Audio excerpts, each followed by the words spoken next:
हम लोग physical chemistry का ये चैप्टर स्टार्ट कर रहे हैं, सरफेस केमिस्ट्री। थ्योरेटिकल चैप्टर है, यानी फिजिकल केमिस्ट्री का मतलब दिमाग में आता है कि जहाँ न्यूमेरिकल्स बनाना है, लेकिन ये सरफेस केमिस्ट्री में कोई न्यूमेरिकल नहीं है।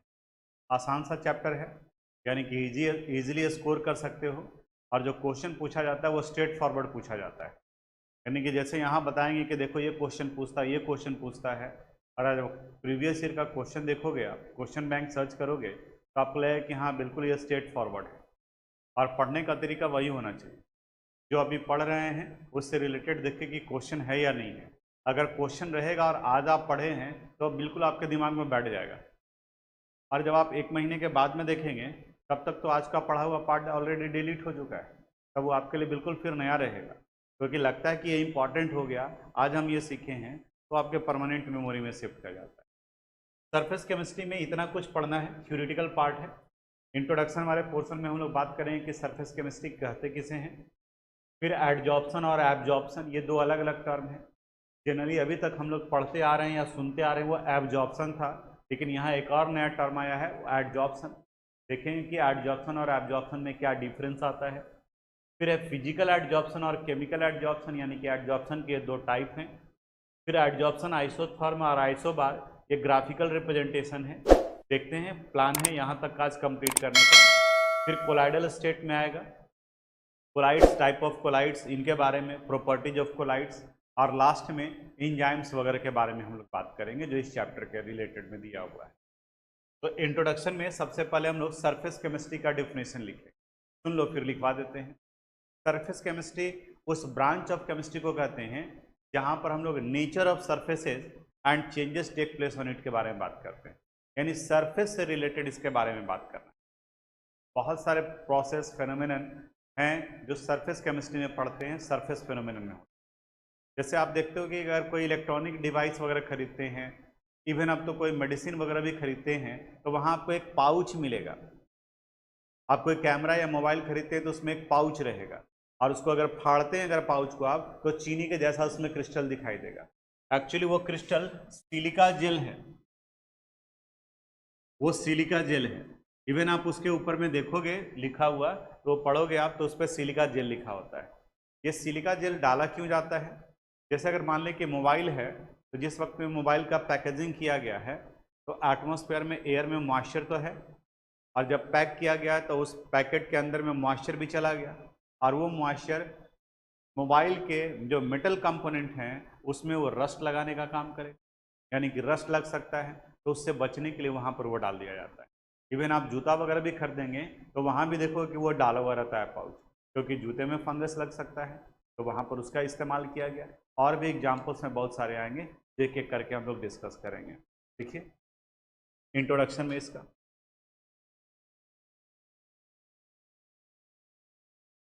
देखो the branch of chemistry, the branch of chemistry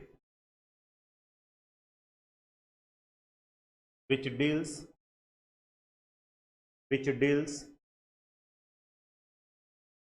the nature of surfaces, which deals the nature of surfaces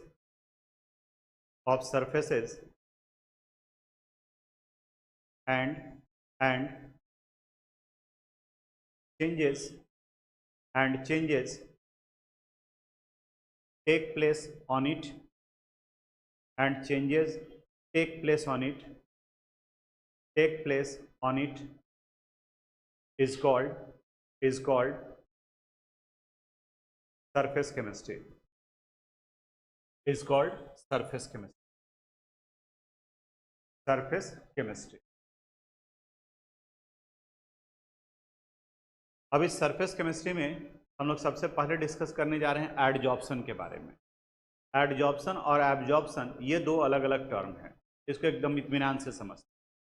जैसे आप बताओ, एक बाल्टी में पानी है और एक कपड़ा लिया और उस बाल्टी में डाल दिया, कपड़ा गीला हो जाएगा। तो आप बताओ कि पानी उस कपड़े के सिर्फ अपर पार्ट पर रहा या उसके अंदर तक में चला गया? उसके अंदर तक में चला गया। उस फेनोमेनन को एब्जॉर्प्शन कहा जाता है, उसे हम लोग एब्जॉर्प्शन करते हैं। अब क्या करते हैं, उस गीले कपड़े से हम लोग दीवार या फिर फर्श साफ करते हैं। तो आप बताओ कि अगर इस गीले कपड़े से इस बोर्ड को साफ करेंगे तो अब पानी जो है वो इस बोर्ड के अपर पार्ट पर रहेगा या इसके अंदर में चला जाएगा? अपर पार्ट पे रहेगा। उस फेनोमेनन को एडजॉर्प्शन, यानी adsorption is a surface phenomenon in which a substance deposited on the surface of other substance, जिसमें एक सब्सटेंस दूसरे सब्सटेंस के सरफेस पर डिपॉजिट होता है, उसको एडजॉर्प्शन कहते हैं। और जहां सरफेस के अंदर में चला गया उसे हम लोग एब्जॉर्प्शन कहते हैं। क्लियर हुआ? दोनों में एडजॉर्प्शन और एब्जॉर्प्शन में क्या डिफरेंस है? अब एडजॉर्प्शन और एडजॉर्प्शन में दो पार्ट होता है। एक वो होता है जो सब्सटेंस के ऊपर में डिपॉजिट होते हैं, जिनके ऊपर में डिपॉजिट होता है उसे एडजॉर्बेंट कहा जाता है, एडजॉर्बेंट। और इनके सरफेस पर जिस सब्सटेंस का डिपोजिशन होता है, जैसे आप वाटर यूज कर रहे हैं या कोई गैस हुआ वो एडजॉर्ब हो रहा है, तो इन्हें हम लोग एडजॉर्बेंट कर, एडजॉर्बेंट हो गया और इसे एडजॉर्बेट कर, adsorbate, and the phenomenon is called adsorption. तो एक और डिफिनेशन हो गया एडजॉर्प्शन का। Adsorption is the phenomenon in which adsorbate deposited on the surface of adsorbent. तो ये पार्ट हो गया कि एडजॉर्बेट क्या हुआ, जो सब्सटेंस डिपॉजिट होता है। एडजॉर्बेंट क्या हुआ, जिनके ऊपर में एडजॉर्बेट डिपॉजिट होता है। जैसे सिलिका जेल लिए तो सिलिका जेल के सरफेस पर मॉइस्चर एडजॉर्ब हुआ, तो मॉइस्चर हो गया एडजॉर्बेट और सिलिका जेल हो गया एडजॉर्बेंट। इसी में इसके इस वाले पार्ट में एग्जाम्पल्स की कहाँ कहाँ पर है, तो एक तो हम लोग अभी एग्जाम्पल डिस्कस कर लिए कि सिलिका जेल का इस्तेमाल किया जाता है ड्राइंग एजेंट के रूप में, यहाँ पर मॉइस्चर एडजॉर्ब होता है उसके सरफेस पर। दूसरा फिर आ सकता है जैसे शुगर इंडस्ट्री में शुगर को रिफाइन करने के लिए, एक्चुअली शुगर यानी चीनी जो बनाया जाता है वो गन्ने के जूस से बनाया जाता है, और गन्ने के जूस से ही गाँव वगैरह में मीठा भी बनाया जाता है।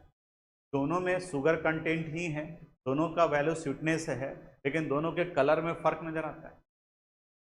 गुड़ मीठा ये ब्राउन कलर का दिखेगा और चीनी जो क्रिस्टल वाइट दिखता है, तो उसके कलर्ड कंपोनेंट को एडजॉर्ब करने के लिए उसमें बोन चारकोल का इस्तेमाल किया जाता है। ये बोन चारकोल कलर्ड कंपोनेंट को एडजॉर्ब कर लेता है।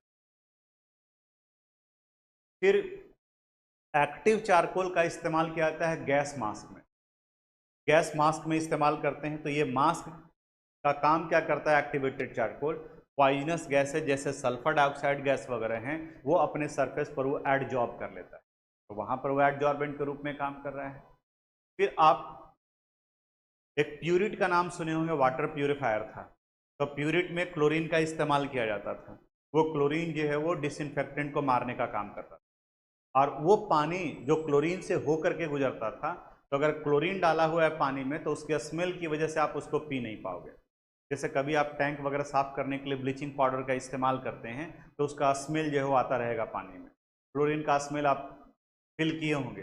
सड़क वगैरह के किनारे कई बार में छिड़काव किया जाता है तो वो जो स्मेल आता है वो क्लोरीन का स्मेल आता है। अब इस क्लोरीन को एब्जॉर्ब करने के लिए प्यूरिट यानी कि उस वाटर प्यूरिफायर में एक चारकोल का पूरा, जिसको बैटरी भी लोग कहा करते थे, वो डाला हुआ रहता था। तो जैसे ही पानी उससे रिस करके जाता था तो वो क्लोरीन को एब्जॉर्ब कर लिया।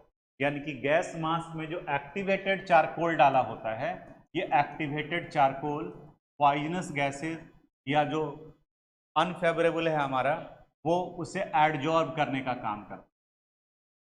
ये एक्टिवेटेड चारकोल हो गया।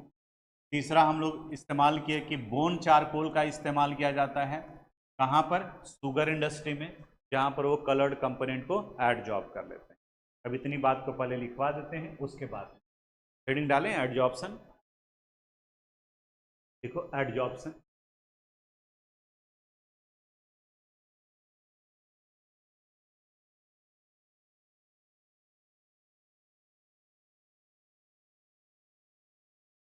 देखो adsorption is a surface phenomenon, adsorption is a surface phenomenon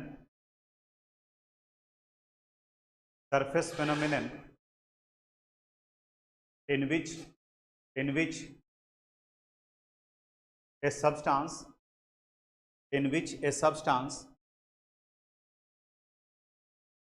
deposited in which a substance deposited on the surface of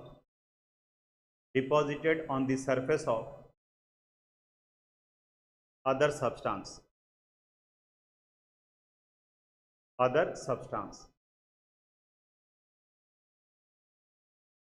Paragraph change. The substance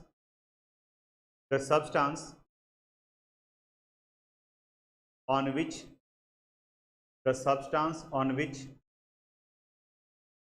adsorption take place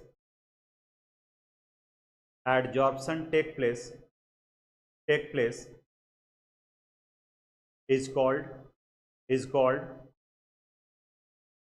adsorbent,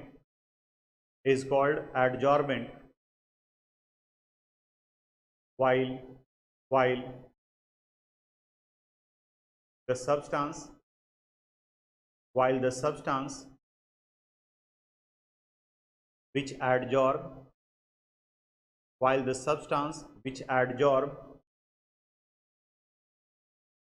is called adsorbate.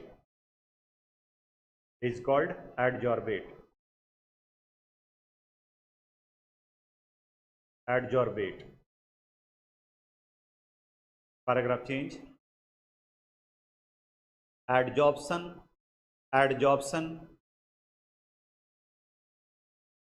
can also be defined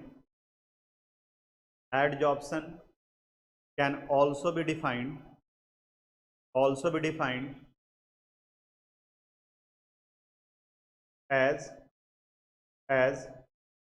inverted comma में लिखो, deposition of adsorbate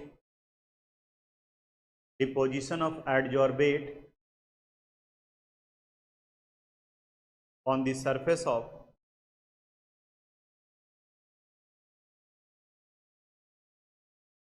adsorbent.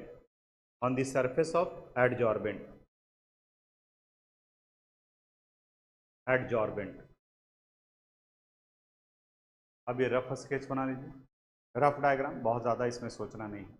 Adsorption का definition. अब हम लोग adsorption के examples को लिखते हैं। देखिए इसमें first, silica gel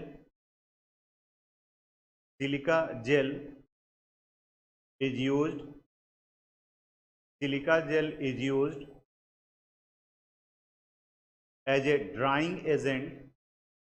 used as a drying agent, drying, as a drying agent because it has capacity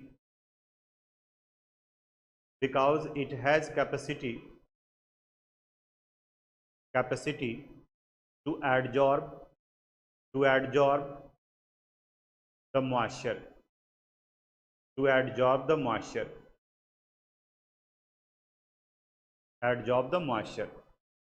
Second point, in sugar industry,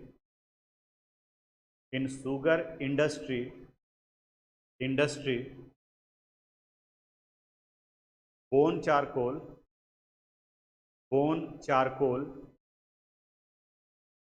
is used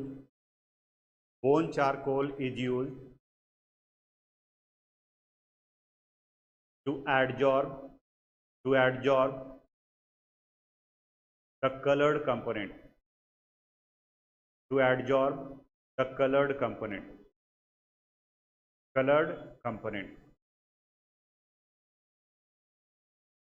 Next point, activated charcoal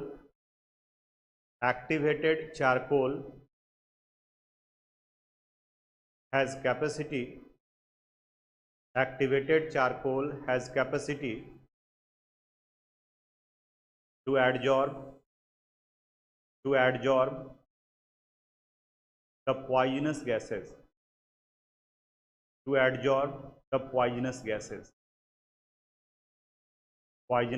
gases. ये था adsorption का example, जहाँ जहाँ adsorption हो रहा था अब इसी का उल्टा है डिजॉर्प्शन। एडजॉर्प्शन का मतलब डिपोजिशन, तो डिजॉर्प्शन का मतलब रिमूवल। यानी कि अगर किसी एडजॉर्बेंट के सरफेस से एडजॉर्बेट बाहर निकल रहा है, then the phenomenon is called desorption. अब ये कैसे बाहर निकलेगा? जैसे अगर सब्सटेंस को हीट कर दिए तो जो उनके सरफेस पर डिपॉजिट है वो बाहर निकल जाएगा। अगर इसको हम रब कर रहे हैं तो इस कंडीशन में इनके सरफेस पर जो डिपॉजिट सब्सटेंस है वो बाहर निकल जाएगा। That phenomenon is called desorption. कई जगह पर देखोगे डी लगा हुआ है, इसका मतलब उसका उल्टा। हाइड्रेशन का मतलब एडिशन ऑफ वाटर, डिहाइड्रेशन का मतलब रिमूवल ऑफ वाटर। तो एडजॉर्प्शन का मतलब deposition of adsorbate on the surface of adsorbent. तो डिजॉर्प्शन का मतलब हो गया removal of adsorbate from the surface of adsorbent. देखिए डेफिनेशन लिख पाते हैं।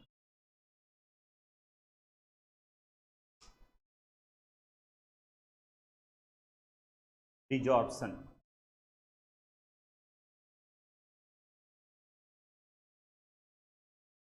देखो the removal of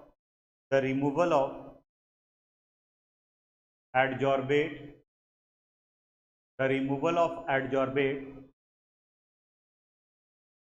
from the surface of adsorbent, from the surface of adsorbent is called desorption, is called desorption. It can be done by heating, it can be done by heating or rubbing, heating or rubbing the substance, rubbing the substance, rubbing the substance.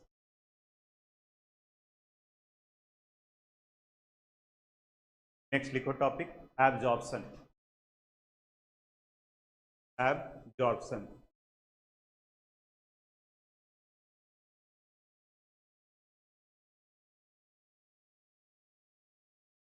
अभी समझाए थे। Absorption में एक substance दूसरे substance के body के अंदर में चला जाता है। इस फेनोमेनन को हम लोग बल्क फेनोमेनन कहते हैं, जबकि एडजॉर्प्शन एक सरफेस फेनोमेनन था जहां एक सब्सटेंस दूसरे सब्सटेंस के सिर्फ अपर पार्ट पर डिपॉजिट होता है। देखिए, it is a bulk phenomenon, it is a bulk phenomenon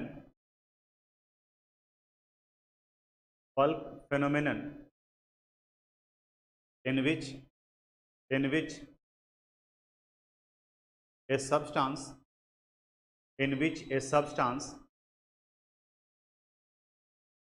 enters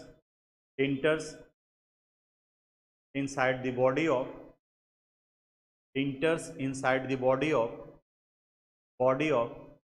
other substance, enter inside the body of other substance. इसका एग्जाम्पल लिखो।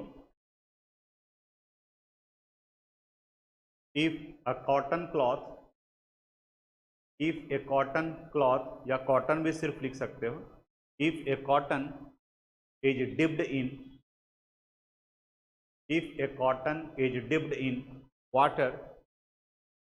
in water, absorption take place, absorption take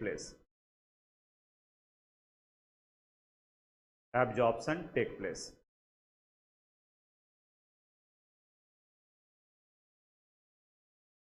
ये एक नया term है जॉर्प्शन। जॉर्प्शन कहा जाता है जहां पे एडजॉर्प्शन और एब्जॉर्प्शन दोनों साथ साथ हो।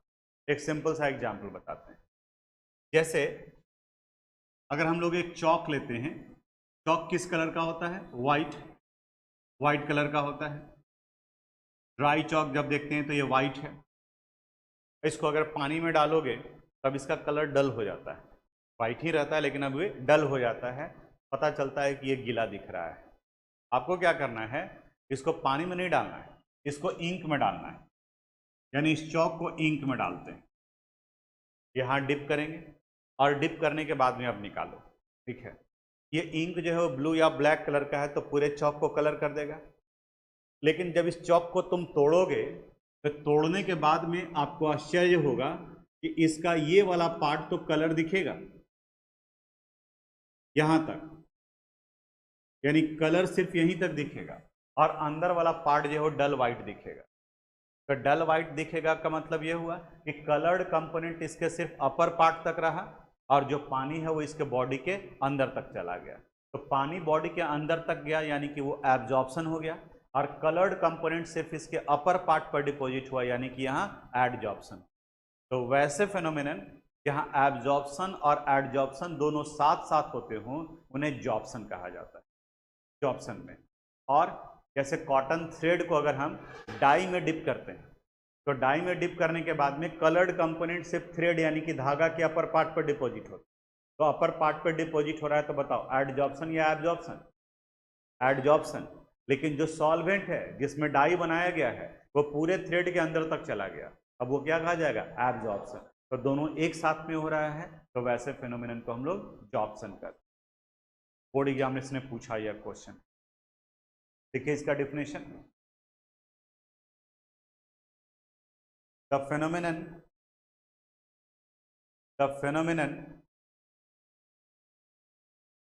in which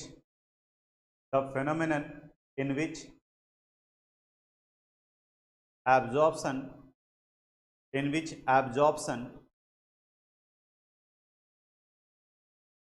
and adsorption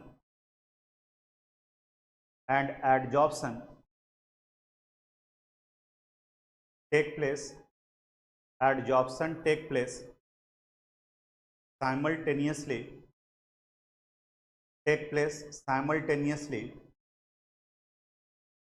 is called sorption. SORPTION is called sorption. Paragraph change. If a cotton thread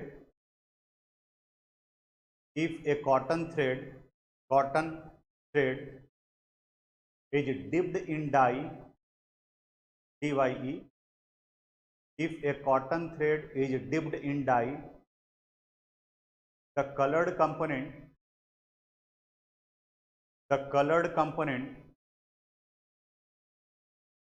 adsorb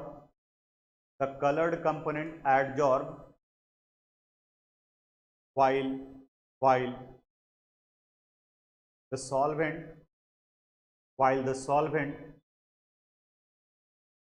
absorb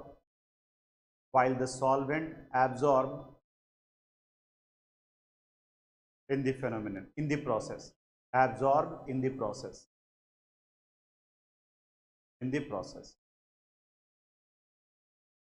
बोलो क्लियर है?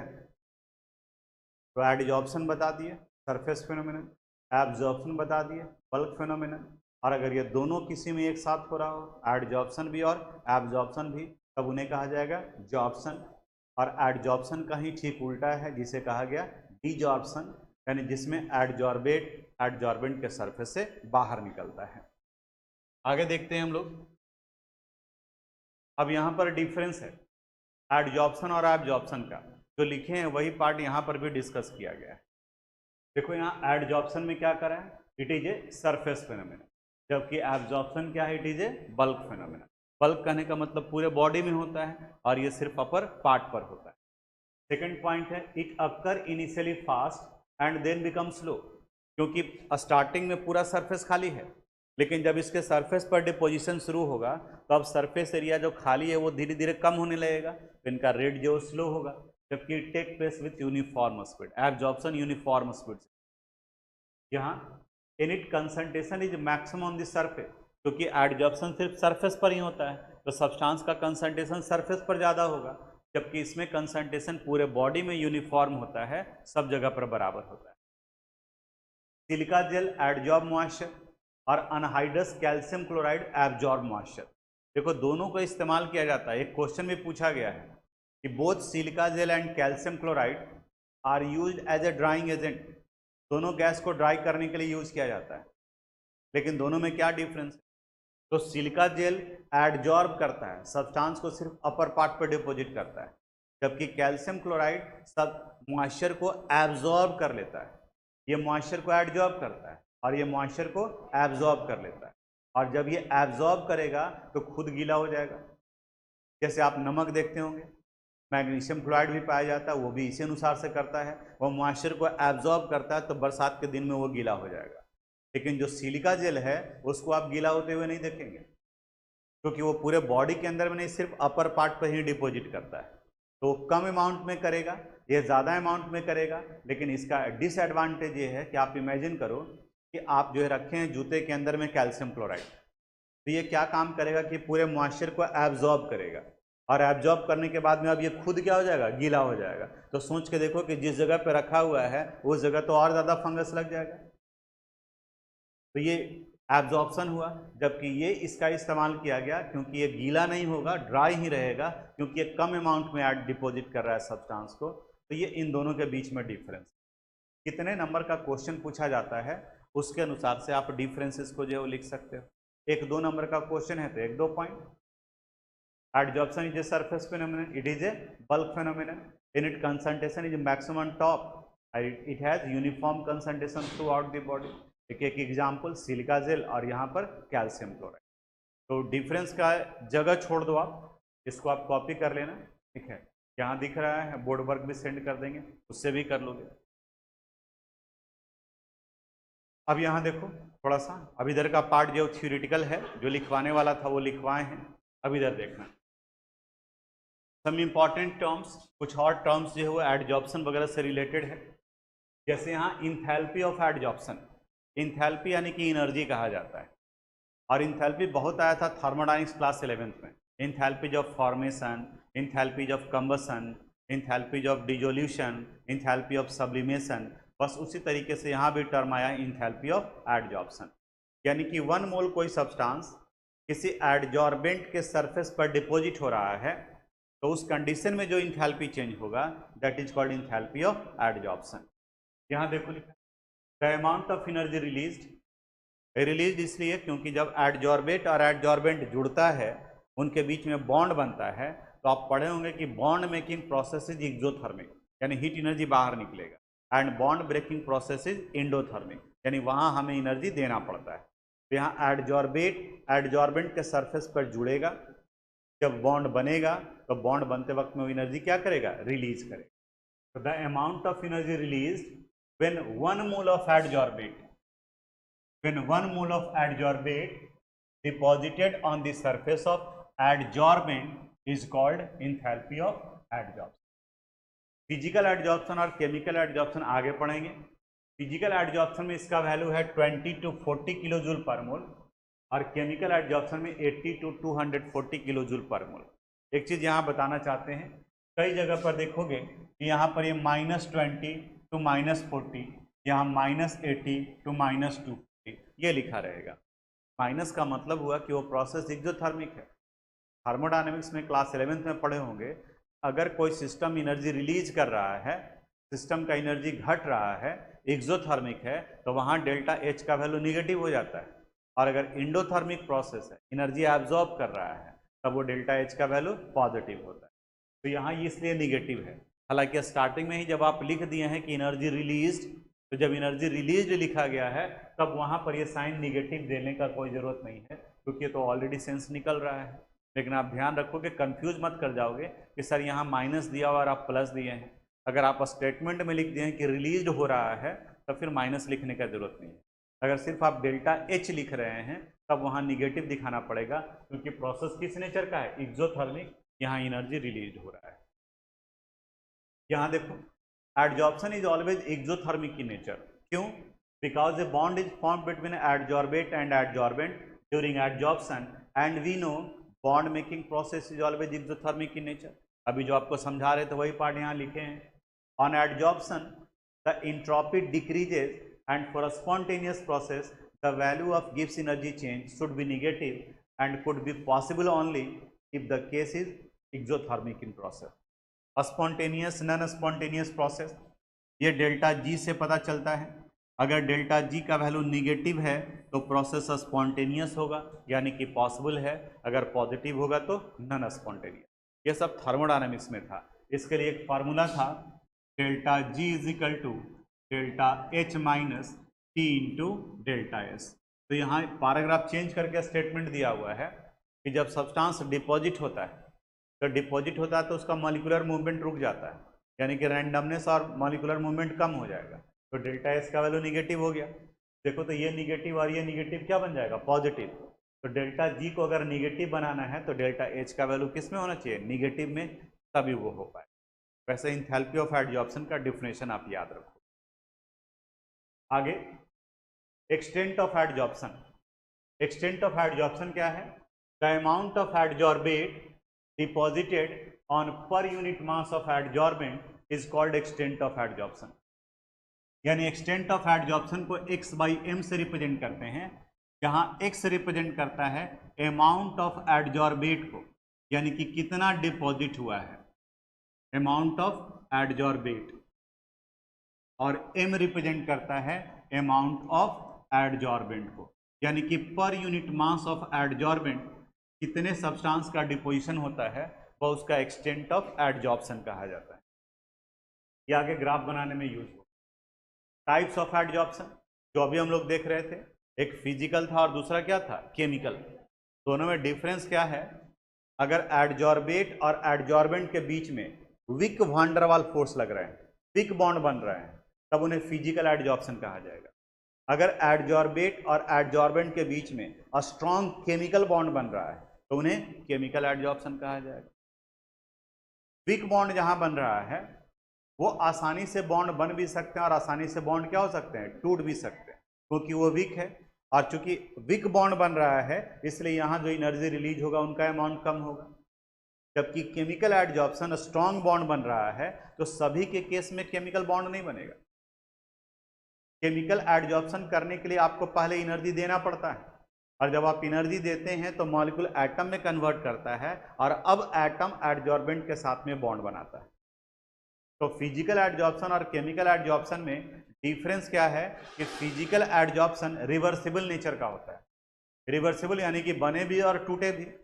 लेकिन केमिकल एडजॉर्प्शन इरिवर्सिबल नेचर का है, बॉन्ड बनेगा भी तो मुश्किल से, और बॉन्ड अगर बना हुआ है तो टूटेगा भी मुश्किल से। जैसे हमारे और आपके बीच का रिलेशन जो है वो फिजिकल एडजॉर्प्शन के जैसा है, फिजिकल एडजॉर्प्शन जैसा है। अगर मान लें कि हम आपको किसी बात को लेकर के डांट दिए, में भी हो सकता है कि रीजन जो ऑथेंटिक नहीं हो, सही नहीं हो, ठीक है, तो हमारे और आपके बीच का बॉन्ड टूट जाएगा। ना आपको टेंशन है ना हमको टेंशन है। लेकिन आप सोचो तो कि आपके पेरेंट्स के साथ में जो बॉन्ड है वो हमारे और आपके बीच के बॉन्ड जैसा है क्या, वहां पर स्ट्रॉन्ग बॉन्ड है, यानी कि वो केमिकल एडजॉर्प्शन जैसा है। वो बॉन्ड भी बना है मुश्किल से और बॉन्ड भी टूटेगा किससे, मुश्किल से। हमारे और आपके बीच का, हम केमिस्ट्री पढ़ा रहे हैं, आप मेरे पास में बैठे हुए हैं, मेरी बात आपको सूट नहीं कर रही है, आप छोड़ करके किसी दूसरे के साथ बॉन्ड बना लेंगे। हम अभी आपके साथ में जुड़े हुए हैं, कोई दूसरा स्टूडेंट चला आएगा फिर उसके साथ में आएगा। तो जहाँ फिजिकल एडजॉर्प्शन होता है तो एडजॉर्बेट आसानी से जुड़ जाते हैं और फिर उनके सरफेस को छोड़ करके बाहर भी निकल जाते हैं, यानी ये किस नेचर का हो गया, रिवर्सिबल। और केमिकल एडजॉर्प्शन में स्ट्रॉन्ग बॉन्ड बनता है, इसलिए यहाँ पर एनर्जी भी जो निकलता है वो ज़्यादा अमाउंट में निकलता है। इसलिए यहाँ जो एंथैल्पी का एडजॉर्प्शन, एक्सटेंट ऑफ एडजॉर्प्शन का जो वैल्यू देख रहे हैं यहाँ, तो इस जगह पर है 80 to 240, जबकि यहाँ पर कितना है 20 to 40। एक नंबर का क्वेश्चन ये भी इंपॉर्टेंट बनता है। तो ये यहाँ फिजिकल एडजॉर्प्शन के बारे में बताया, वही सारा पॉइंट यहाँ लिखा हुआ है, देखो सारा point. It is the type of adsorption in which adsorbate and adsorbate are linked with weak van der Waals forces. It is non specific in nature, कोई स्पेसिफिक नहीं है। हमारे और आपके बीच में, स्टूडेंट्स के बीच में कोई खास कंडीशन नहीं है कि किसको हम पढ़ाएंगे किसको नहीं पढ़ाएंगे, वैसा कुछ नहीं है। लेकिन जहाँ पर स्ट्रॉन्ग बॉन्ड बनाने की बात है वो स्पेसिफिक नेचर का होता है। जैसे शादी विवाह की बात होती है, जहाँ एक लंबे समय तक वो रिलेशन को मेंटेन करना है, तो पेरेंट्स जो है वो खोजबीन जांच पड़ताल करते हैं, नेचर आइडेंटिफाई करने की कोशिश करते हैं, क्योंकि वहाँ जो बॉन्ड बनने वाला है वो केमिकल एडजॉर्प्शन जैसा स्ट्रॉन्ग बॉन्ड का फॉर्मेशन होना है। लेकिन बाकी का बहुत ज़्यादा खोजबीन किए हैं क्या कि कौन से टीचर के पास में जाना है पढ़ने के लिए? कोई दो स्टूडेंट बोला कि बढ़िया पढ़ाते हैं तो वहाँ चल दिए, कोई दो स्टूडेंट बोला कि नहीं नहीं हमको समझ में नहीं आता है, वहाँ छोड़ दिए। और ऐसे ही होता है। आपको समझ में आ रहा है कि नहीं आ रहा है, ये बहुत ज़्यादा मैटर करता है कि आप किससे बात करके उसका आउटपुट ले रहे हैं। अगर कोई दो तीन बोल दिया कि हमको समझ में नहीं आ रहा है, तो लगने लगे कि हमको भी समझ में नहीं, हमको भी समझ में नहीं आ रहा। अगर दो तीन बोल दिया कि नहीं बहुत बढ़िया पढ़ाते हैं, बहुत सारा कुछ एकदम एक एक करके एक्सप्लेन करते हैं, समझा देते हैं, आपको लगे हाँ समझाते तो हैं। ऐसा ही होता है, हम थोड़ा सा नहीं पढ़े होंगे इस वजह से हमको समझ में नहीं आ रहा है।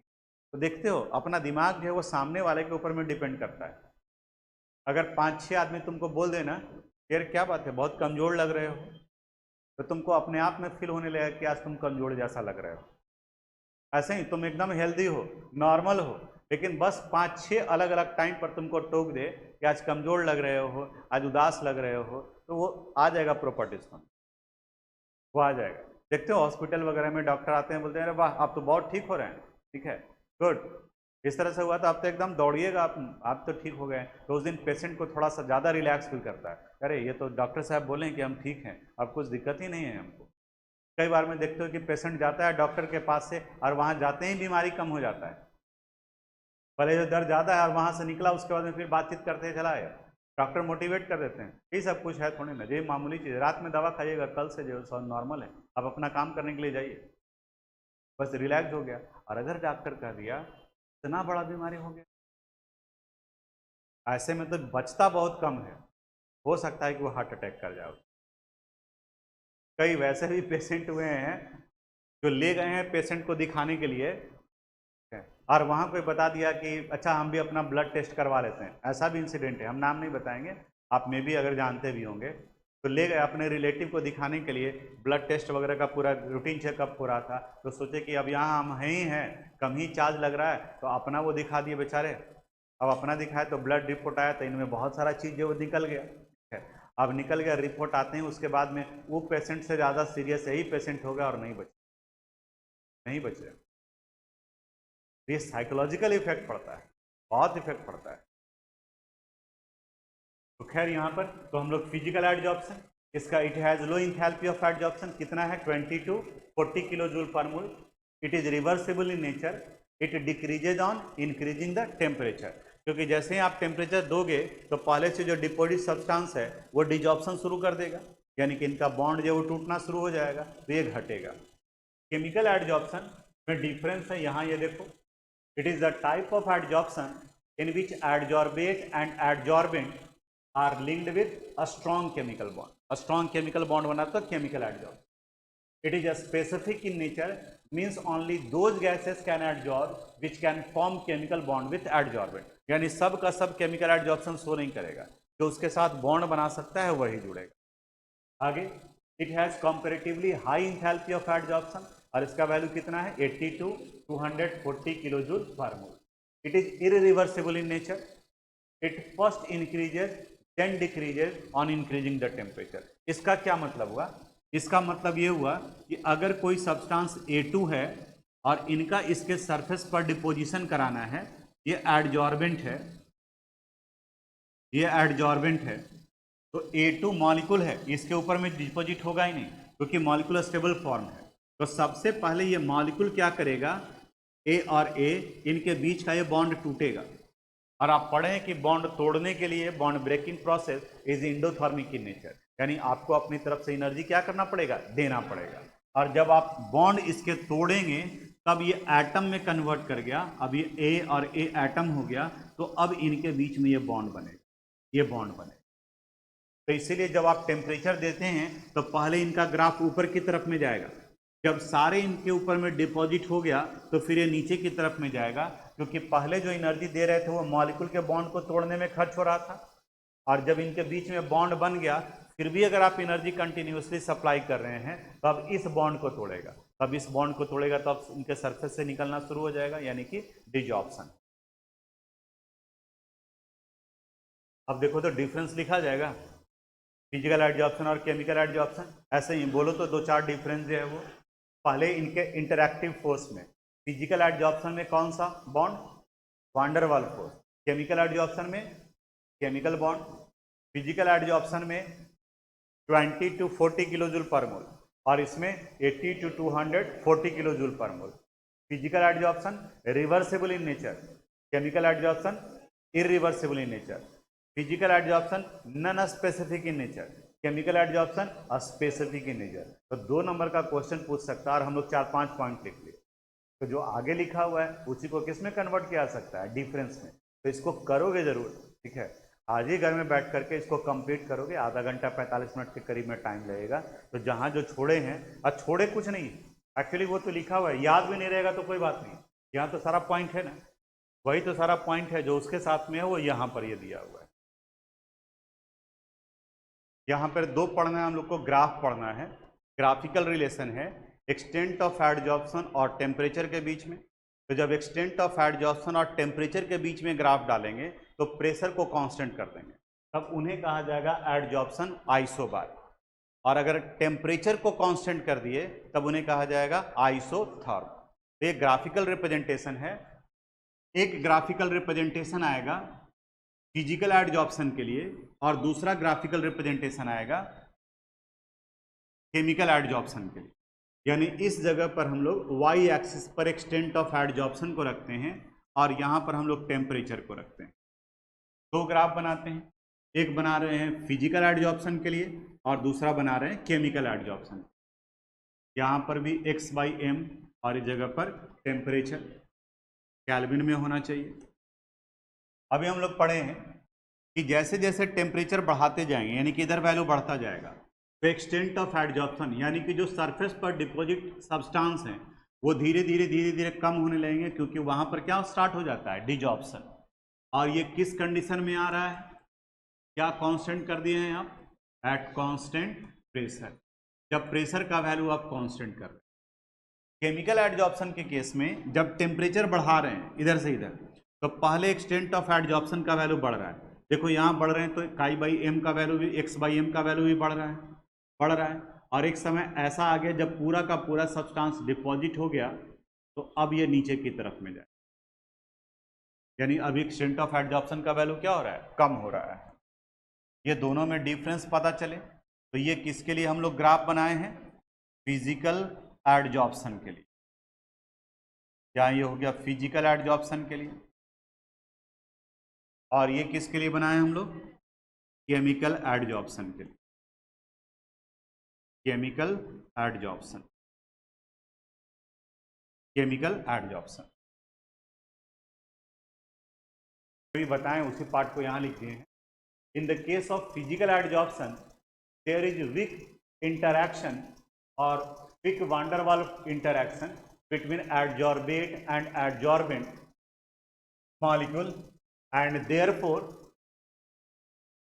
the increase in temperature breaks the bond and results the desorption। Actually हमें यहाँ पे कम दिखाई देता है, देखिए लाइट की वजह से सारा स्क्रीन जो है वो वाइट वाइट दिख रहा है, इसलिए पढ़ने में यहाँ दिक्कत होता है, आगे पीछे दाएं बाएं करना होता है। इसमें in the case of chemical adsorption the increase in temperature break the bond of adsorbate molecule. अभी जो समझा रहे थे, A2 मॉलिक्यूल के बॉन्ड को क्या करता है, तोड़ता है, and convert them into atomic form and increase the chance to form chemical bond। फिर bond, chemical bond between adsorbate and adsorbent और increase the adsorption, यह adsorption को बढ़ाता है। After the completion of adsorption, the increase in temperature break the bond present between adsorbate and adsorbent result the desorption। तो इसीलिए पहले क्या हुआ, बढ़ा, और उसके बाद में फिर क्या होने लगा, घटा, क्योंकि पहले इसके सरफेस पर डिपॉजिट करा रहा था, तो डिपॉजिट करा रहा था तो आप आराम से, ठीक है। अब जैसे ही पूरा वो कंप्लीट हो गया, उसके बाद जब वो नीचे की तरफ में गया तब वो परेशानी बढ़ गया। जैसे अभी आप सुन रहे होंगे कि पाकिस्तान क्या करता था, इंडिया के खिलाफ के लिए आतंकवादी तैयार करता था, अपने यहाँ आतंकवादियों को सपोर्ट करता था कि हाँ आपको हम जो फाइनेंशियल सपोर्ट प्रोवाइड करते हैं, हम अपने यहाँ प्लेस प्रोवाइड करते हैं, हम अपने यहाँ से आर्म्स प्रोवाइड करते हैं, आप इंडिया के लिए आतंक फैलाइए। अब सुन रहे होंगे आप कि वही आतंकवादी अब जो है वो पाकिस्तान को परेशान कर रहा है, वो उसको परेशान कर रहा है, और ये हमेशा हर जगह पर होता है। अगर आपका दोस्ती बैड एलिमेंट के साथ में है तो थोड़ी देर के लिए फर्स्ट अटेम्प्ट में आपको कंफर्टेबल फील होगा, लगेगा कि अगर किसी से झगड़ा होगा तो हम इसको सामने में कर देंगे, तो ये हमारी तरफ से आएगा तो हमारा रुआब जो है वो बना हुआ रहेगा, लेकिन वो क्षणिक दिखाई देगा। वो पहले वो बढ़ रहा है आपका, लेकिन उसके बाद में उसको कोई और नहीं मिलेगा, उसको पैसा चाहिए, तो पैसा कहाँ से सुनना शुरू करेगा? आपसे ही सुनना शुरू करेगा। वो रंगदारी आप ही से दिखाना शुरू करेगा कि हम आपके लिए वो काम किए, उससे झगड़ा किए, उससे झगड़ा किए, उससे झगड़ा किए, आज हमको फाइनेंशियल सपोर्ट का जरूरत है, पैसा दो, नहीं तो फिर आप तुमसे करेंगे। तो कीप डिस्टेंस, एक डिस्टेंस मेंटेन करके रखना है। एडजॉर्प्शन आइसोथर्म, जरा सा गेस करो। एडजॉर्प्शन आइसो बार में प्रेशर कांस्टेंट था, तो एडजॉर्प्शन आइसोथर्म में क्या कांस्टेंट होगा? टेम्परेचर कांस्टेंट होगा। तो यहां पर प्रेशर और एक्सटेंट ऑफ एडजॉर्प्शन के बीच में ग्राफ बनाया जाता है।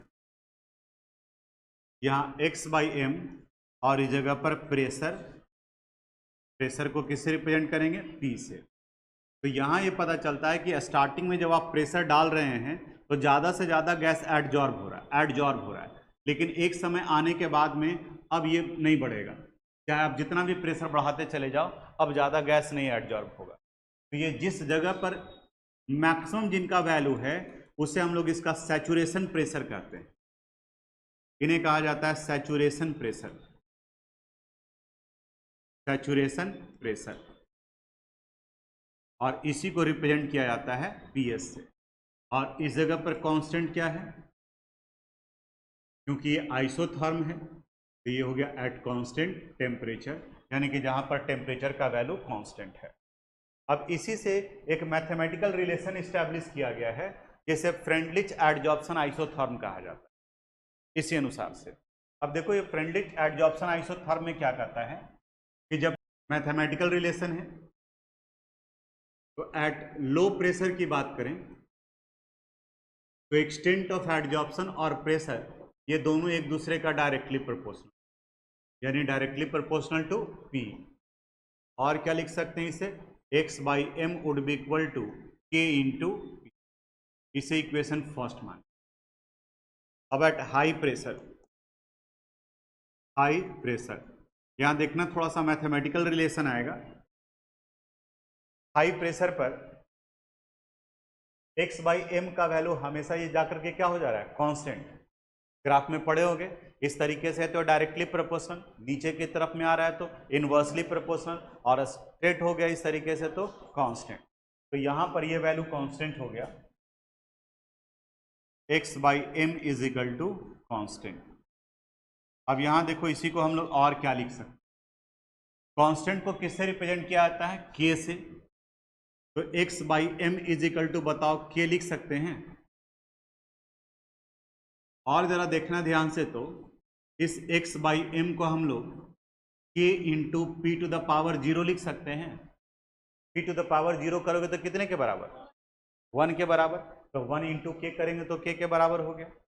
अब यहां इसको इक्वेशन सेकंड कर देते हैं, यहां इक्वेशन सेकंड होगा। अब दोनों को गौर से देखो, जब लो प्रेशर है तो यहाँ P का पावर 1 है, और जब हाई प्रेशर है तो P का पावर कितना है? 0। तो हाई प्रेशर पर P का पावर 0 और लो प्रेशर पर P का पावर 1। तो जब इंटरमीडिएट प्रेशर होगा, यानी कि जब ना तो लो हो और ना ही हाई हो, तो P का पावर 0 और 1 के बीच में होगा। अब 0 और 1 के बीच में क्या हो सकता है? 1/2, 1/3, 1/4। जैसे अगर 1/2 किए तो 1/2 कितने के बराबर? 0.5, तो 0 और 1 के बीच में आ गया। 1/3 अगर कर दिए तो 0.33, ये भी 0 और 1 के बीच में हो गया। 1/4 कर दिए तो 0.25, ये भी 1 और 4 के बीच में हो। तो यहां पर फिर आ जाता है for intermediate pressure, intermediate pressure यहां पर वैल्यू आ जाएगा x/m would be equal to K into P to the power 1/n। अब n है क्या? तो n इज द नंबर, और कौन सा नंबर? जहां 2, 3, 4, 5 इस तरीके से हो सकता है। या दूसरे में कह सकते हो कि n वो नंबर है जिसका वैल्यू 1 से बड़ा है, हमेशा 1 से बड़ा है। 1 से बड़ा कोई भी वैल्यू यहां डाल दोगे। अगर 10 डाल दिए तो 1/10 कितने के बराबर हो गया? 0.1। तो 0 और 1 के बीच का होगा। इसी मैथमेटिकल रिलेशन को फ्रेंडलिच एडजॉर्प्शन आइसोथर्म कहा जाता है। यानी कि अगर पूछे कि what is Freundlich adsorption isotherm, तो it is the mathematical relation between extent of adsorption and pressure. इसे कहा जाता है फ्रेंडलिच एडजॉर्प्शन आइसोथर्म। और वहां पर ये ग्राफ से सपोर्ट करके ये बनाया जाता है। तो ये इतना पार्ट आज हम लोग पढ़े, तो कॉपी में आप अपना नोट कर लीजिएगा। और Thanks for watching this video.